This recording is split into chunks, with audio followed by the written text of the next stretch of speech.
Rome des Alpes, Perle des Alpes ou Venise des Alpes. C'est Annecy et c'est grandiose. Annecy, vous connaissez bien sûr, à vol d'oiseau, pas si loin de Chamonix. ATMB et Globule Radio vous proposent maintenant un voyage sonore au départ de Chamonix. À vol d'oiseau.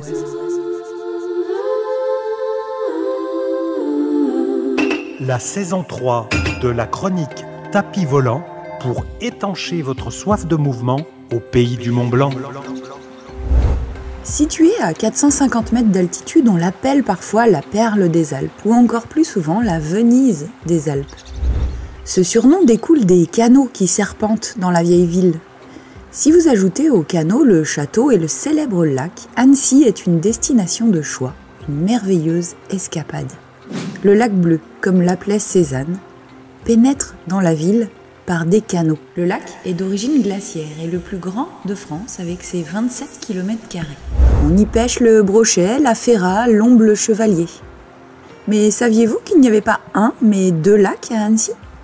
Les locaux différencient le grand lac du petit lac. C'est bien sûr le même lac, mais leurs visages respectifs sont très différents. Le Grand Lac est navigable toute l'année. Il débute à Annecy et va jusqu'à une ligne imaginaire entre Douin et le Roc de Cher.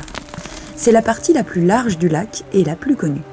Le Petit Lac est la partie sud du lac, beaucoup plus sauvage et abrupte. Cette portion du lac est moins connue et interdite à la navigation durant l'hiver, sauf pour les petits bateaux. Pour découvrir toutes les facettes du lac, il ne faut donc pas hésiter à en faire le tour. Et c'est ce que je m'empresse de faire, bien assise et contemplative sur mon tapis joli. Je survole des marcheurs longeant la rive. Cette longue balade, 43 km quand même, permet de découvrir les richesses du lac à vitesse réduite. Zones habitées, roselières, marais, plaines ou passages escarpés, le lac change de profil à presque tous les kilomètres. Le parcours peut se faire par tronçons et de nombreux panneaux explicatifs viennent ponctuer le trajet afin de citer anecdotes, chiffres et clés de compréhension. Le lac d'Annecy accueille plusieurs secteurs protégés, parfois interdits à la navigation, au mouillage ou même à l'exploration pédestre. Il peut s'agir de lieux abritant des animaux et une flore sauvage particulière ou des restes d'habitations préhistoriques. Les bords du lac d'Annecy abritent même des réserves naturelles, le Roc de Cher et la réserve naturelle du bout du lac. Le Roc de Cher, par exemple, est une zone située sur un promontoire et dominant le lac du haut de falaises, les seuls du lac. La végétation y est très riche et le climat ressemble à ce que l'on trouve bien plus au sud. Des tourbières dans les sous-bois complètent ce paysage contrasté. Le lac d'Annecy doit aussi sa beauté aux montagnes qui le bordent et qui offrent un panorama en cascade. Les Bauges à l'ouest avec le Semnoz descendent dans pente douce vers le lac. À l'est, les Bornes tranchent et affichent un profil plus brut. La Tournette, presque 2 km au-dessus du lac, et les dents de l'Enfont s'élèvent fièrement au-dessus des flots. Depuis ces différents sommets, une vue à 360 degrés avec les monts Jura, les sommets de Savoie ou d'Italie et bien sûr les montagnes de Haute-Savoie avec le Mont Blanc qui domine tous les autres. C'est beau d'ici, puisque bien sûr, nous sommes montés à la Tournette avec mon tapis joli. Résidence historique des comtes de Genève au XIIIe siècle, puis des comtes de Savoie au XVe, la Bourgade devient la capitale de la Savoie de 1434 à 1659. Son rôle religieux s'intensifie en 1536 lors de la réforme calviniste, alors que l'évêque de Genève s'y réfugie. François de Sales en fait une citadelle avancée de la contre-réforme catholique, lui valant le surnom de Rome des Alpes. Le traité de Turin conduit à l'annexion du duché de Savoie, annexant la ville à la France en 1860 sous le règne de Napoléon III. Au XXe siècle, le secteur touristique profite de la pureté réputée de l'air alpin et du lac, des sports d'hiver environnants, d'une conservation d'espaces verts idéale, d'un patrimoine culturel en voie de restauration pour se développer.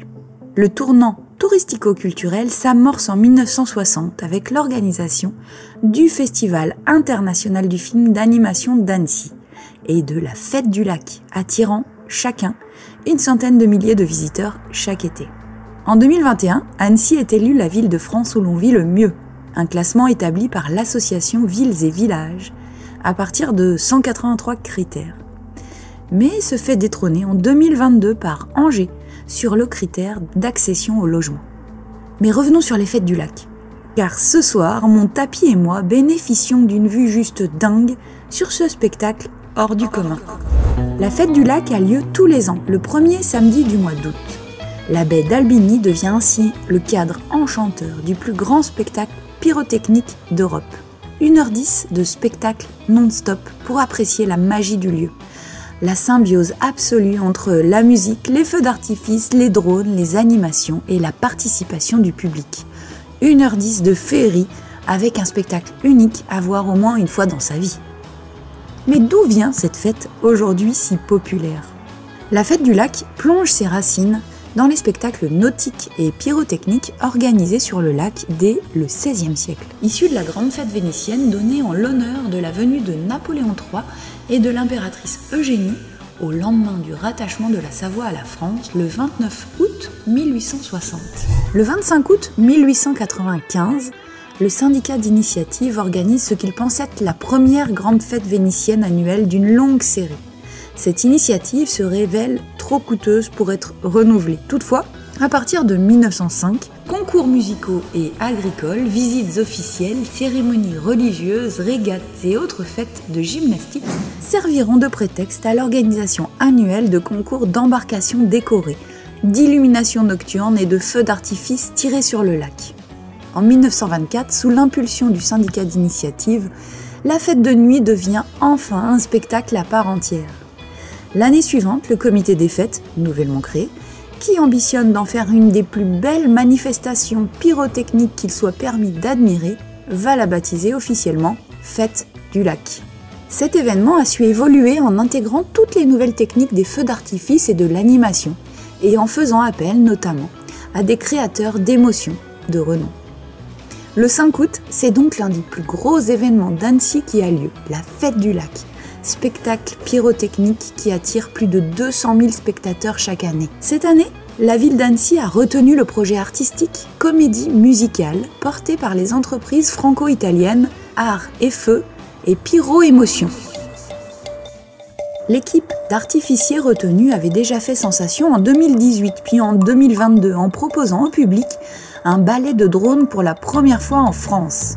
Accompagnés par le maître artificier Andrea Scarpato, ils reviennent cette année avec un spectacle époustouflant pour transformer Annecy en un théâtre magique dont le cœur battra au rythme des meilleures comédies musicales de tous les temps.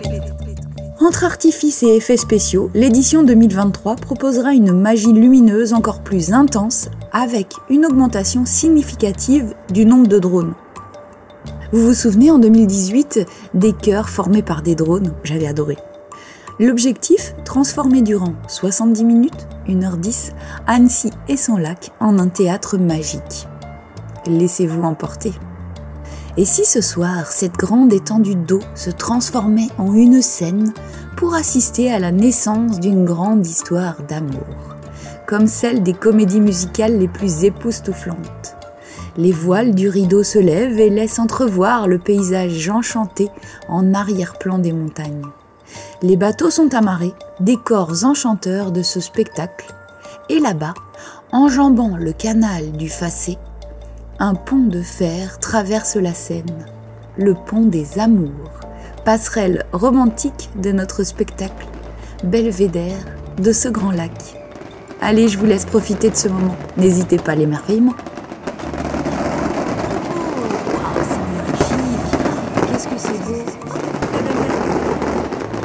Le souffle. Grandiose.